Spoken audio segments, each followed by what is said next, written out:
Good morning students. आज हम Hindi grammar में निबंध करेंगे। अब हम थोड़ा सा निबंध के बारे में जानते हैं कि निबंध होता क्या है। जब हम किसी को विचारों और भावों को सुसंबद्ध रूप में बांधकर प्रकट करते हैं, यह ऐसा गद्य रचना है जिसमें किसी विषय पर सुंदर ढंग से क्रमबद्ध विचार प्रस्तुत करने का प्रयास किया जाता है। अब निबंध कितने प्रकार के होते हैं? निबंध 4 प्रकार के होते हैं। वर्णनात्मक निबंध, इस प्रकार के निबंध में किसी स्थान, पदार्थ या प्रकृति का वर्णन किया जाता है। विवरणात्मक निबंध, इस प्रकार के निबंधों में कल्पनाओं का प्रयोग अधिक किया जाता है। विचारात्मक निबंध, इस प्रकार के निबंध समाज से संबंधित विषयों पर या धर्म, संस्कृति, राजनीति, खोज, मनोवैज्ञानिक और आदि विषयों पर लिखे जाते हैं। भावात्मक निबंध, इस प्रकार के निबंध में किसी विषय के वर्णन में लेखक के भावों और कल्पनाओं की प्रधानता रहती है। निबंध में मुख्य 3 भाग होते हैं। प्रथम होता है भूमिका या प्रस्तावना, आरंभ, दूसरा मध्य भाग और तीसरा उपसंहार या समाप्ति।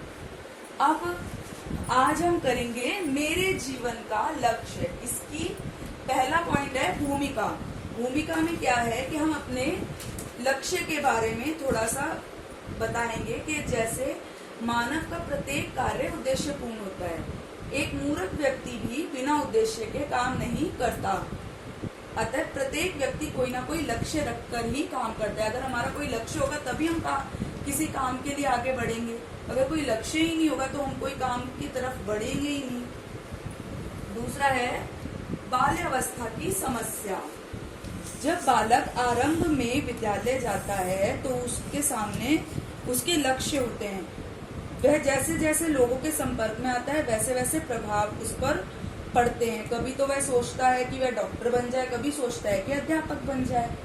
और अतः माँ बाप के द्वारा कोई भी लक्ष्य बच्चों को पर थोपा नहीं जाना चाहिए।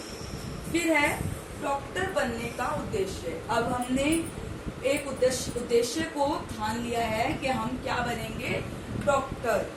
तो अब प्राचीन काल से ही धार्मिक ग्रंथों में भी लिखा है कि 2 ही व्यक्तियों के समाज पर उपकार हैं। पहला है शिक्षक, जो विद्यार्थियों के जीवन में अज्ञान रूपी अंधकार को दूर करके ज्ञान का दीपक जलाते हैं। और दूसरा है डॉक्टर, जो रोगियों का उपचार करके उसे नया जीवन देते हैं। तो यहाँ हमने क्या लक्ष्य रखा है, हम डॉक्टर बनेंगे। अब डॉक्टर का महत्व क्या होता है आपको पता ही है।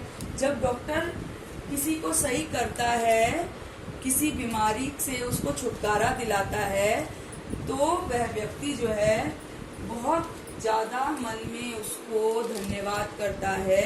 तो यहाँ हमने लक्ष्य रखा है डॉक्टर बनने का।